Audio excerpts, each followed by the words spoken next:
شکر ہے آپ لوگ آ گئے۔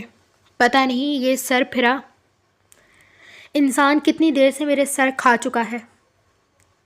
اب آپ لوگ سنبھالیں۔ شاہ نور کی بات پر غزان اسے گھورتا رہ گیا، اور جیسے ہی فبیہہ کی نظر غزان پر پڑی وہ وہیں تھم گئی۔ غزان نے بھی اسے اتنے سالوں بعد دیکھا تھا۔ وہ بے یقینی سے فبیہہ کو دیکھ رہا تھا۔ تم ٹھیک ہو؟ کہاں تھی تم؟ تمہیں اندازہ ہے میں نے تمہیں کہاں کہاں نہیں ڈھونڈا؟ اس کی آواز میں برسوں کی تھکاوٹ تھی۔ اس کے ہر الفاظ سچائی پر مبنی تھے۔ احتشام نے پہلے غزان کو دیکھا اور پھر فبیہہ کو سوالیہ نظروں سے دیکھتے ہوئے اسے سب کچھ بتانے لگا۔ جب میں بنگلہ دیش میں تھا تب مجھے سب کچھ پتہ چل گیا تھا، اور اتفاقاً میری بات مایا سے ہوئی تھی، کیونکہ مایا خفیہ طور پر تمہارا پتہ لگا رہی تھی۔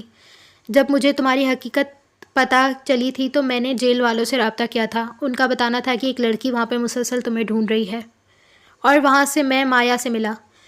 اس نے مجھے سب کچھ بتایا، اور پھر ہمارا یہ منصوبہ تھا کہ ہم پاکستان آ کر سب کچھ سامنے لائیں گے۔ غزان نے شکریہ والے انداز میں احتشام کو دیکھا تھا۔ اور ایک اور خبر، احتشام پرسکون ہوتے ہوئے صوفے پر بیٹھتے ہوئے کہا، جس عورت کا نام تمہیں دیا گیا تھا وہ عورت اب زندہ نہیں ہے۔ کیا مطلب؟ فبیہہ حیران ہوئی تھی۔ یعنی وہاں پر اس کشتی میں میں نے تمہیں بچا لیا تھا، مگر وہ وہاں پر ماری گئی تھی۔ جو عورت کمرے میں گئی تھی وہ تم نہیں تھی۔ اور پھر اس دن کا سارا واقعہ اسے یاد آ گیا تھا۔ جب اس نے اس کشتی میں اسے بچایا تھا تب وہ ڈر کر آگے بڑھتی جا رہی جب اس نے اس کشتی میں اسے بھیجا تھا تو وہ ڈر کر آگے بڑھتی جا رہی تھی۔ کشتی جیسے ہی چلنا شروع ہوئی، کسی نے اسے آگے چلنے کا کہا تھا۔ وہ ماسک میں ملبوس ایک شخص تھا، لیکن اس کی نسوانیت سے یہ صاف طور پر پتہ کر سکتے تھے کہ وہ لڑکی ہے۔ اور جیسے ہی کشتی آگے پہنچی کسی نے اسے دھکا دیا اور پانی میں گر گئی۔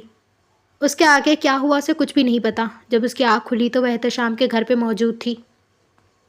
اس دن کی ساری کہانی ایک فلم کی طرح اس کے آنکھوں کے پردوں پر چل رہی تھی، اور پھر تمہیں دھکا دے کر اس کے بعد وہ اس کمرے میں چلی گئی تھی۔ اس نے وہاں پر ان لوگوں کو مارا تھا، مگر بدقسمتی سے تمہیں دھکا دیتے ہوئے میں نے دیکھ لیا تھا، کیونکہ میں بھی اس کشتی میں سوار تھا۔ مجھے حکم ملا تھا کہ مجھے ایول بیوٹی کو زندہ پکڑنا ہے یا پھر مردہ، کیونکہ اس کے انکاؤنٹرز کے آرڈر آ چکے تھے۔ میں پاکستان کا سیکرٹ ایجنٹ ہوں جو بنگلہ دیش میں اپنی شناخت چھپا کر رہ رہا تھا۔ ہمیں خبر مل گئی تھی کہ ایول بیوٹی کا ٹھکانہ بنگلہ دیش میں بھی ہے۔ میں اتنے عرصے سے وہاں پر ثبوت اکٹھے کر رہا تھا۔ جب مجھے خبر ملی کہ وہ اس کشتی میں سوار ہے تو میں بھیس بدل کر اس میں سوار ہو گیا، مگر جیسے ہی میں نے تمہیں دیکھا میں تمہیں بچانے کے لیے پانی میں کود گیا تھا، اور میں تمہیں صحیح سلامت وہاں سے نکال لایا تھا۔ لیکن اس کے بعد وہ کشتی میں بم بلاسٹ ہوا تھا جس میں کوئی بھی زندہ نہیں بچا۔ اس کے ساتھ ہی ایول بیوٹی کا خاتمہ بھی اسی دن ہو گیا تھا۔ لیکن دنیا کی نظر میں تم ہی ایول بیوٹی تھی۔ مجھے بس یہ ثابت کرنا تھا کہ تم بے قصور ہو، اس لیے میں خاموش رہا، اور میں تمہاری بے قصوری ثابت کرنے پر اڑ چکا تھا۔ اور تب ہی مجھے اس دن کا سارا معاملہ سمجھ آ گیا تھا جب تمہارے گھر پہ آگ لگی تھی۔ وہ آگ تمہارے پورے گھر کو برباد کر چکی تھی۔ اس دن کے سارے ثبوت اور فارس کے جو آدمی تھے ان سب نے گواہی دی۔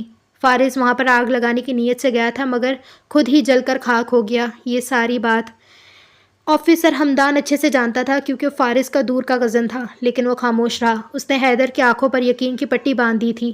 فبیہہ نے سب کو مار ڈالا، اور وہ بے وقوف کان کا کچا ساری بات پر یقین کرتا گیا، مگر حقیقت تو اب اس کے سامنے بھی آ چکی ہے، کیونکہ سارے ثبوت، ساری ریکارڈنگ، سب کچھ میں اسے اس کے گھر بھی بھیج چکا ہوں، اور پولیس کو بھی ساری چیزوں کا پتہ چل گیا ہے۔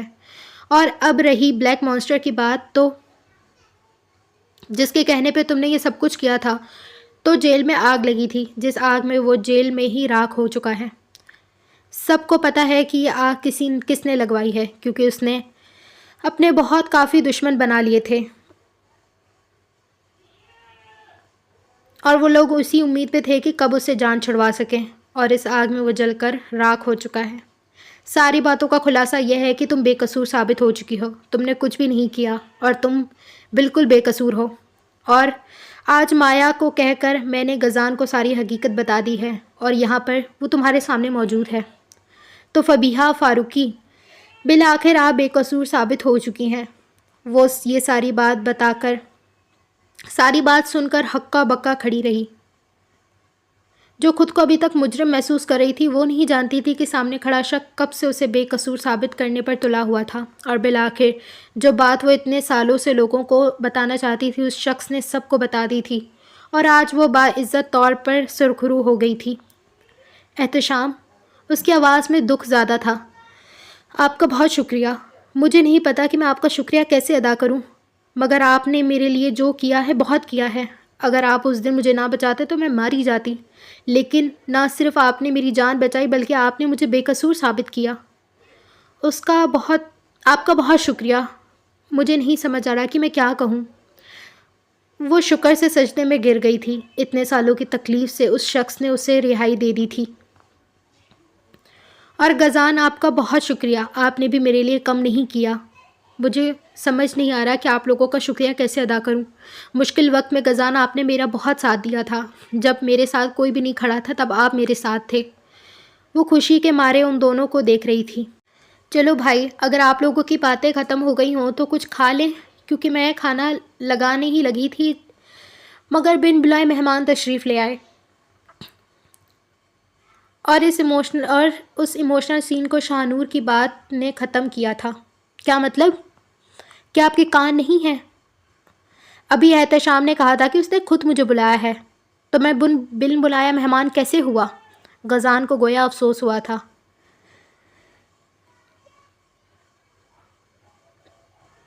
وہ جس کی جھلک کے لیے لوگ انتظار کرتے تھے، یہ لڑکی اس کی عزت افزائی کرے جا رہی تھی۔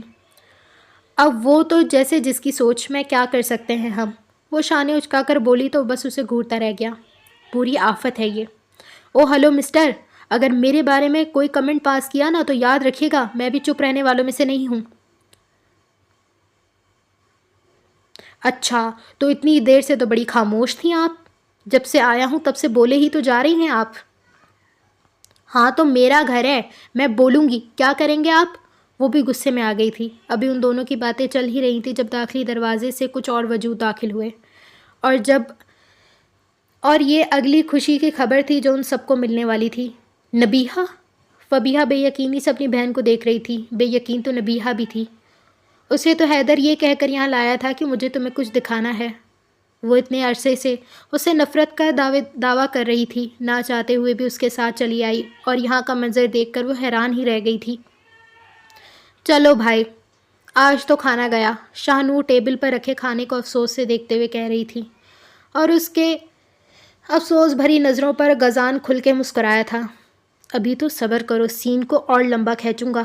غزان اپنا کہکا ضبط کرتے ہوئے دل ہی دل میں سوچ رہا تھا، آپ زندہ ہیں یا یہ میرا کوئی خواب ہے؟ نبیہہ بے یقینی سے فبیہا کے چہرے کو اپنے ہاتھوں کے پیالوں میں لیتے ہوئے بے یقینی سے کہہ رہی تھی، صبر کرو، یہ کیسے ہو سکتا ہے؟ اس آگ میں تو سب کچھ جل گیا تھا، لیکن تم زندہ؟ وہ خود بھی حیران تھی۔ اور پھر اس کی نظر نبیہہ کے پیچھے کھڑے حیدر پر گئی تو اپنی نظریں جھکائے کھڑا تھا، جیسے زمین میں گڑ رہا ہو۔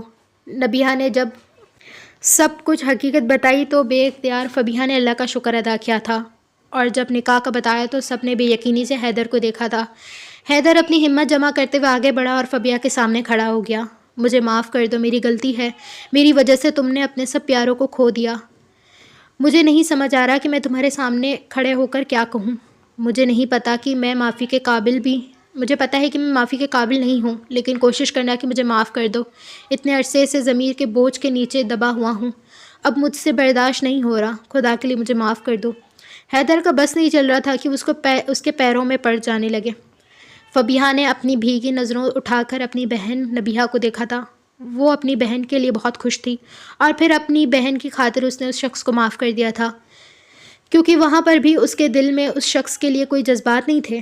وہ اس کی بہن کا شوہر تھا اور اب اس کے لیے قابل احترام تھا، اور کچھ ہی ایسے جذبات حیدر کے دل میں بھی تھے۔ نہ چاہتے ہوئے بھی اسے نبیہہ پسند آنے لگ گئی تھی۔ شاید نکاح میں اور اس پاک رشتے میں ایسی کشش تھی جو انسان کو ایک دوسرے کی طرف کھینچتی ہے۔ وہ جانتا تھا کہ اس کے اور نبیہہ کے درمیان جو بھی دراریں ہیں وہ اتنی جلدی نہیں گر سکتی، مگر وہ پوری کوشش کر رہا تھا کہ سب کچھ ٹھیک ہو جائے، اور وقت زخم پر مرہم لگا دیتا ہے۔ وہاں پر موجود سب لوگ خوش تھے کیونکہ بالآخر سب کی زندگیاں معمول پر آ چکی تھیں، اور سب لوگوں کو شاہ نور پر ترس بھی آ رہا تھا۔ جب وہ رونے جیسی چہرہ بنا کر کھانے کو دیکھ رہی تھی، تب سب لوگ بالآخر باتیں چھوڑ کر کھانے کی طرف متوجہ ہوئے تھے۔ تب جان بوجھ کر پلیٹ میں جو آخری بوٹی بچی تھی شاہ نور لینے کے لیے جیسے ہی اپنا ہاتھ بڑھانے لگی، غزان نے پہلے ہی وہ بوٹی اپنی پلیٹ میں رکھ لی تھی، اور وہ بے یقینی سے اسے دیکھتی رہ گئی، جس نے آتے ہی پتہ نہیں کتنے حق اس سے چھین لیے تھے۔ یہ میری تھی کیا واقعی میں؟ لیکن یہ تو مرغی کی ہے نا؟ میں نے کہا مجھے کھانی تھی، اس نے جھنجھلاتے ہوئے کہا تو وہ پہلے تو حیران ہوا اور پھر مصنوعی حیرانی سے اسے دیکھنے لگا۔ اوہ واقعی میں، لیکن مجھے تو یہ بہت اچھی لگ رہی تھی، کتنی پیاری ہے نا، اس لیے میں نے اپنی پلیٹ میں رکھ لی۔ امید ہے آپ کو برا نہیں لگا ہوگا شاہ نور صاحبہ، اس نے صاحبہ پر زور دیتے ہوئے کہا تھا۔ دیکھ لوں گی، وہ غصے سے اسے دیکھ کر کہہ رہی تھی۔ فبیہہ، میرے ماں باپ بھی تم سے بہت شرمندہ ہیں، انہوں نے بھی تم سے معافی مانگنا چاہتے ہیں، اور وہ لوگ تم سے ملنے بھی آئیں گے، امید ہے تم انہیں معاف کر دو گی۔ حیدر جاتے ہوئے فبیہہ کو دیکھ کر کہنا نہیں بھولا تھا، میں صرف ایک شرط پر آپ سب کو معاف کروں گی۔ کیسی شرط؟ اس نے تجسس سے پوچھا تھا۔ میری بہن کو آپ ہمیشہ خوش رکھیں گے، اسے کوئی بھی تکلیف نہیں دیں گے، اس نے مسکراتے ہوئے کہا تو حیدر نے اس بات میں سر ہلایا، اور پھر ایک آخری نظر ان سب پر ڈال کر وہ فبیہہ کو اپنے گھر کے لیے روانہ ہو چکا تھا، اس یقین پر کہ جو وقت گزر گیا اسے بھول کر وہ ایک اچھی زندگی گزاریں گے۔ غزان ابھی کچھ کہنے کے لیے وہاں پر اپنے لب کھولنے ہی لگا تھا جب احتشام کی نظر اس نے فبیہہ کے چہرے پر دیکھی پائی۔ ایک مرد کی نظر ایک مرد ہی پہچان سکتا ہے۔ اس نظر میں بہت کچھ تھا جو غزان جیلانی کو بہت کچھ سمجھا گیا تھا، وہ خود کو بہت دور محسوس کر رہا تھا۔ ایسا نہیں تھا کہ اسے فبیہہ سے کوئی طوفانی قسم کی محبت تھی، وہ اس سے متاثر تھا، اور فبیہہ نے جتنی تکلیفیں سہی تھی اپنی زندگی میں، وہ بس اسے اپنی زندگی میں شامل کر کے اس کی ہر تکلیف دور کرنا چاہتا تھا۔ اور فبیہہ شرماتے ہوئے اپنی نظریں گھما رہی تھی، وہ بھی اسے چھپا ہوا نہیں تھا۔ اس ایک جگہ پر وہ خود کو مس فٹ محسوس کر رہا تھا، اور پھر اچانک سے اس کے موبائل پر مایا کی کال جگمگانے لگی۔ وہ معذرت کرتے ہوئے وہاں سے جانے کے لیے اٹھ چکا تھا۔ فبیہہ نے اس کا شکریہ ادا کیا تھا، اور وہ بھی آخری نظر ان سب پر ڈال کر وہاں سے رخصت ہو گیا تھا۔ دل کی بات دل میں ہی رہ گئی، اور وہ وہاں سے رخصت ہو چکا تھا۔ کچھ باتیں نہ بتانا ہی بہتر ہے، اگر بتا دیں تو خسارے کے علاوہ کچھ ہاتھ نہیں آتا۔ یہ بات غزان جیلانی سمجھ چکا تھا، اور وہ فبیہہ فاروقی کے لیے اپنی پسندیدگی اپنے دل میں ہی اس کونے میں بند کر کے آگے کا سفر طے کر چکا تھا، اور شاید اس کے اس سفر کا اختتام بہت جلدی ہونے والا تھا، کیونکہ کوئی تھی جو اس سے بے پناہ محبت کرتی تھی، جو اس کے لیے انتظار کر رہی تھی۔ ہمارے اللہ تڑپتے ہوئے دلوں کی پکار ضرور سنتے ہیں، اور شاید مایا کے دل کی تڑپ مکمل ہونے والی تھی، اسے غزان جیلانی ملنے والا تھا، مگر ہر چیز کا وقت ہوتا ہے، اور شاید ان دونوں کے ایک ہونے میں بھی کچھ وقت تھا۔ شاہ نور پہلے ہی کمرے میں جا چکی تھی، کیونکہ اس کی امی بھی کچھ دیر پہلے آ چکی تھی، انہوں نے بھی سب سے معذرت کرتے ہوئے آرام کے لیے اپنے کمرے کی طرف بڑھ گئی تھیں۔ شاہ نور نے پلٹتے ہوئے احتشام کو دیکھا تھا، اور دل سے مسکراتے ہوئے اس کے چہرے پر آئی تھی، اور ایک مسکراہٹ دل سے اس کے چہرے پر آئی تھی۔ اس کے دل سے بس یہی دعا نکلی تھی کہ اللہ ان دونوں کو ہمیشہ خوش رکھے۔ جب سب لوگ چلے گئے تو اس کمرے میں بس وہ دونوں تنہا رہ گئے۔ فبیہہ کے ہاتھوں میں پسینہ آ رہا تھا، وہ اپنے ہاتھوں کو مڑو رہی تھی جیسے بہت کنفیوز محسوس کر رہی ہو، اور احتشام بھی گہری نظروں سے اسے دیکھ رہا تھا، اور پھر ہمت جمع کر کے بالآخر فبیہہ نے پوچھ لیا، اس دن یہ سب کچھ آپ نے کیوں کیا؟ اس کے سوال میں تجسس تھا۔ کیا کیا میں نے؟ مجھے بچایا، میری بے قصوری ثابت کی، سب کچھ کیوں کیا تھا؟ اس کی اس بات پر احتشام نے ایک لمبی سانس خارج کی، اور پھر اتنا ہی جواب دوبارہ دہرایا۔ اگر تمہیں یاد ہو تو میں نے تمہیں پہلے ہی کہہ دیا تھا جب ہماری پہلی ملاقات اس دروازے پر ہوئی تھی کہ میں نے تمہیں نہیں خود کو بچایا تھا۔ جب تم وہاں پر تمہیں دھکا دیا جا رہا تھا تو پتہ نہیں کیوں مجھے انجانی سی بے سکونی اور بے چینی محسوس ہونے لگی، جیسے کوئی قیمتی چیز مجھ سے دور جا رہی ہو۔ اور پھر میں نے نہ کچھ سوچا نہ کچھ دیکھا، تمہیں بچانے کے لیے پانی میں کود گیا، لیکن پھر وہاں پر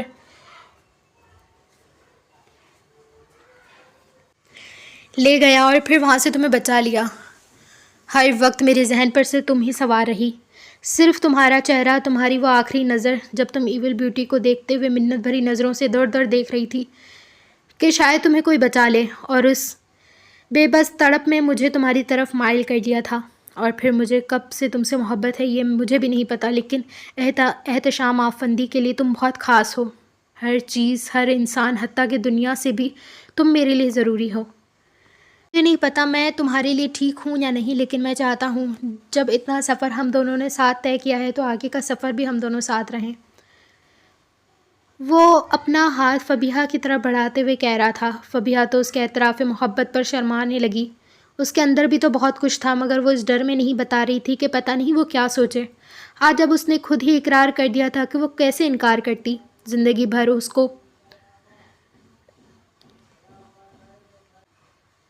بھر آپ کو تنگ کروں گی، قبول ہے آپ کو؟ اگر تم زندگی بھر میرے ساتھ رہو گی تو تمہارا یہ تنگ کرنا بھی 1000 بار قبول ہے، ہونے والی بیگم صاحبہ۔ اور اس کے ہونے والی بیگم صاحبہ کہنے پر شرماتے وہ اپنا ہاتھ چھڑا کر کمرے کی طرف بڑھ گئی تھی، اور پیچھے سے وہ اسے مسکراتا دیکھتا رہا۔ شاید سب کی محبت کا کچھ یوں ہی اختتام ہونا تھا۔ قسمت نے کیا ہی عجیب کھیل کھیلا تھا۔ ایک لڑکی جسے سب لوگ ایک قاتل سمجھ رہے تھے، وہ بے قصور نکلی، اور سب کی زندگیاں کیسے بدل گئیں۔